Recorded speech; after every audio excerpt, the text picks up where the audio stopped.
Okay, I'm not going to lie to you guys. This feels like deja vu because I could have sworn we talked about Zach Collins talking about Wembanyama and Coach Pop. And I'm pretty sure we did. I do so many videos to this point where I lose track of what we've done. But yeah, this is a different interview. I want some rest. Are we having fun yet? All right, so big shout out to Adnan. Is that how you said? I hope I said it right. I'm sorry, my boy. Adnan, for sending this to me or hitting me up on Twitter saying, hey, clan, check this video out from Road Trippin' with Zach Collins. Just dropped today. And this was actually, this was literally today. Oh, he posted this at midnight, so it was yesterday. So yeah, good stuff. Thank you for sending this to me, and we'll take a look at that. Now, before we do, if you guys want to support the channel, as always, clanthemerchfan.com or become a Patreon and YouTube member, only $2 a month. And if you don't want to support the channel in that way, you can easily just subscribe and like this video, and that helps as well. Guys, I'm gonna be real with you. I am so frustrated. I am so frustrated. I just spent 2 hours trying to install this camera. And it's gonna be beautiful when we get it installed. No more of this webcam we got right here. We're gonna have something beautiful here. And I was trying to install it. Oh, voice cracked a little bit. But unfortunately, I had the wrong cord. I don't have the right cord. It wasn't picking up on my computer. So I spent 2 hours thinking that was something I was doing. And literally, it was just the cord. So ordered a new cord, and hopefully we can get this thing up and going in the next week or so. Also want to get a new mic. So there's that. All right, but enough of that pity party. Let's take a look at this. So Zach Collins talks Wembanyama being coached by Pop. Player participation policy, blah, blah, blah, blah, blah. I listened to a little bit of this, but not a ton. And there's actually 2 segments that I want to go over. So we'll probably just split the video so this doesn't go on for too long. So let's just start off with what he has to say about Popovich, and probably in another video we'll get into some of the other stuff. I think practice stuff is what I wanted to look over. So let's go ahead and play this. I don't know. Boston starting off the season in Madison Square Garden. That's some energy. If you were Mike Breen, which one would you want to call if you were Mike Breen? In the Garden, Celtics or Wembanyama? Because he's the voice, he's the legend. So they're like, Breen, you can pick him. Out of respect to his resume, he should probably take the Garden game. He may have to. I don't know. We may have to earn his respect to get him on our games. We may have to earn. See, that's where I disagree. In 10 years, no one's going to care about that game. In 10 years, people will care about the weather. Let's skip a little bit. Yeah. It was in Sacramento, so yeah, it was. I'm skipping. Build on what you did last year? Yeah, I'm healthy, man. No problems with, the summer, man. So a lot of time to be in the gym and get better. So it's been good. The goal is to not have this long-ass summer again, so we're going to. Channing's had a few of those. Oh, more than a few. It didn't do nothing. By the way, it has nothing to do with this conversation. This is kind of boring, but I'm going to be honest. Channing Frye and RJ, they are so entertaining. Good God. She's a great host as well. If better teams, it's harder to get fat because you're just like, you only got a month to really party, and then you're back to working. So, it is what it is. Hey, okay, I think I've asked you this before, but let me ask again. And Richard was going through some inner turmoil when he was in San Antonio, so I don't know if why he's the right person. Why? But when we talk about culture and the Miami Heat, the Spurs, and maybe 1 or 2 other teams, what is it about the Spurs what do they do differently? And you don't need to go into details, but crazy details. But what do they do differently that other teams just don't do? By the way, completely off topic again. He's a Pulp Fiction fan. What the heck? That's actually awesome. I love Pulp Fiction. That's one of my favorite movies. Quentin Tarantino's one of my favorite directors. I don't know. Good stuff. Great stuff. That's awesome. Is that Star Wars? I like Star Wars. Old Star Wars, though. New Star Wars suck. I would say, I mean, Pop is the guy, that Pop just does stuff differently. But Pop does a good job of taking what he's been good with as far as his habits and the way he coaches and the way he runs the team, from decades before, but also adjusting to what works now. So that's one of his best attributes. I think he blends that really well together. And then I think outside of Pop, I've been really impressed with the medical staff here and the way that just have so many people. Ain't that funny? Isn't that funny, Kawhi? Kawhi? How do you feel about it? How do you feel about hearing that, Kawhi? Hold on, we're gonna watch this video together. We're gonna watch this video together. We have 5 or 6, I think. Maybe I may be wrong, but we up there. PTs, a bunch of strength coaches, and we got people that bridge the gap between the weight room and rehab process and the court, and that's specifically their job. So there's just everything we need, and just to get our bodies right and to make sure they stay right. That's been like the biggest difference I've seen that I haven't seen anywhere else.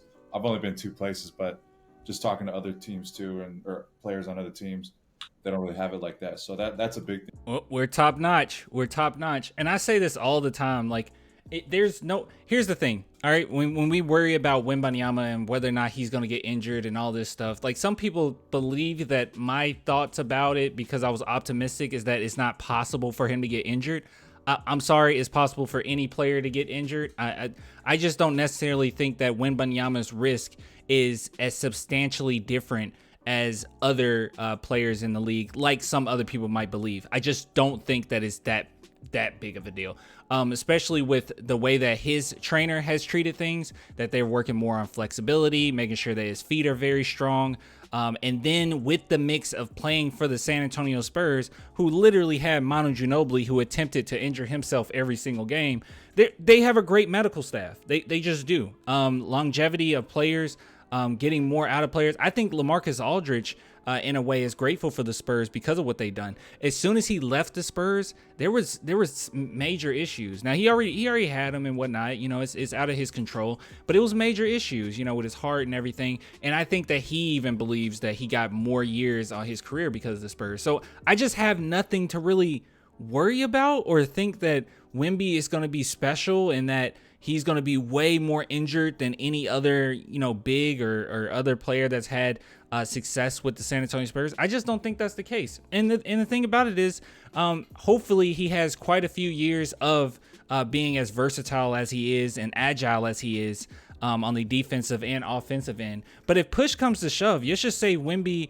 and I don't want this to happen, but let's just say Wemby does, have a rough time in the next, few years or whatnot. I mean, he's a phenomenal shooter, or he's going to be a really great shooter. He has a really great stroke and everything. And then with his defense, he's not just solely relying on athleticism. He's really good at anticipation. You look at Tim Duncan, wasn't the most athletic guy throughout his career, but you know what? He was one of the best shot blockers of all time. Okay, he didn't have to run up and down the court like LeBron James. He still managed to get the job done, and I think that Wemby at his worst is still really great. So I'm just not that worried like some people are. I don't know. Thing too. Yeah, man. Everybody's just on the same page. The people in the front office, the coaching staff, the training staff, everybody's on the same page. There's no disconnect anywhere. So I think that's a big one too. So the thing that I want to ask, and I know your opinion of this, and I really want to get your opinion. You just saw Is that Richard Jefferson's son? I didn't even know he had a son. What is that? Triple threat? I don't know what's going on with this stuff in the back. Commissioner yesterday, talking about, the resting rules, and I believed in it. But I also, there were years where I had back-to-back injuries. Obviously you're a big man. You dealt with some injuries. So I get there are kind of situational things here that should be taken into account. But what did you think about what the commissioner said about, hey, we're going to limit these resting of multiple star players in season tournament games and all this other stuff? And he's also basically saying, oh, y'all gonna play in these in season tournament games. Make no mistake. The in-season tournament games are not regular season games. These are considered playoffs of the regular season. What do you think of kind of the tone that he set? I personally think the NBA should limit how many games there are in a season. I think the in tournament is going to be a lot of fun, but I just feel like if they just limited the amount of games that players actually play, then it would be not only more beneficial for the product, because I mean those games or those seasons where the season was cut kind of short were actually really entertaining because every game mattered. And then on top of it, I mean, teams aren't going to want to sit any players. I mean, that's what you really could do, but they don't want to lose any money. Man, I never thought I'd see something like that, to be honest. It's definitely something out of left field in my opinion. But hey, I don't know. I can't speak for guys who don't play. Stars who don't play and who think they need to rest. And I know a lot of that too has to do with the team. I think as you guys know, the training staff, even the coaches, sometimes they can sense when you're tired, you're off, you need a break, and they tell you to take a break.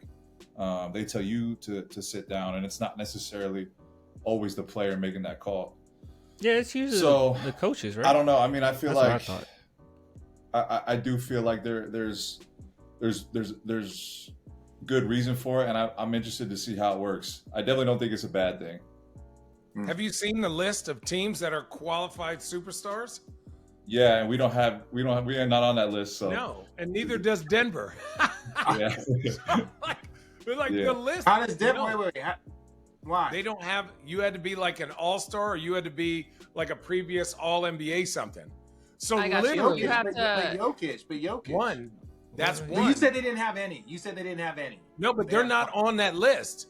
Like Jokic is their one guy. You gotta have two, you right? can rest him. You have to have two. Yeah.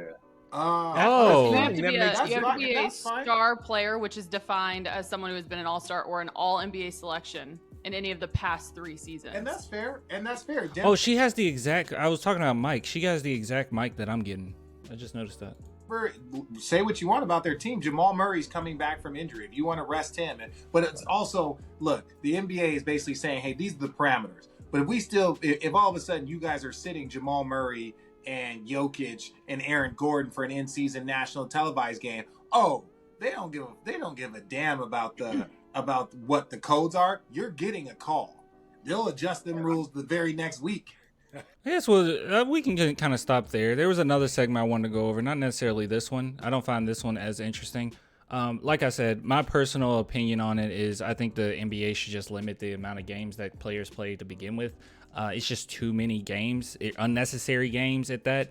And it's funny because the NBA knows that they're unnecessary. So they're like, well, just add in a tournament. And it's like, well, I mean, that's cool, but like, I'll watch, but why don't we just limit it to like 60, 62, just 20 games less? I don't know. I don't know. I think the games will be more intense. Players really go at it. I know some people will make the argument like, oh, well, they make this amount of money and they should be. It was like, yeah, they do. That's true. But what we're getting right now is you're forcing players to play, and these games are pretty meaningless. And if the long run, I don't know what the data was showing this, but if in the long run these amount of games cause injuries, then we're not getting the best product anyway. Like, we're not getting the best out of these players anyway. So just limit it down to 60 something and we get some really intense games. I mean, you're not going to want to sit. Every game would matter at that point. I don't know. That's just how I feel about it. But anyways, I'll give it to you guys later. Good stuff. Great stuff. Until next time. Bye.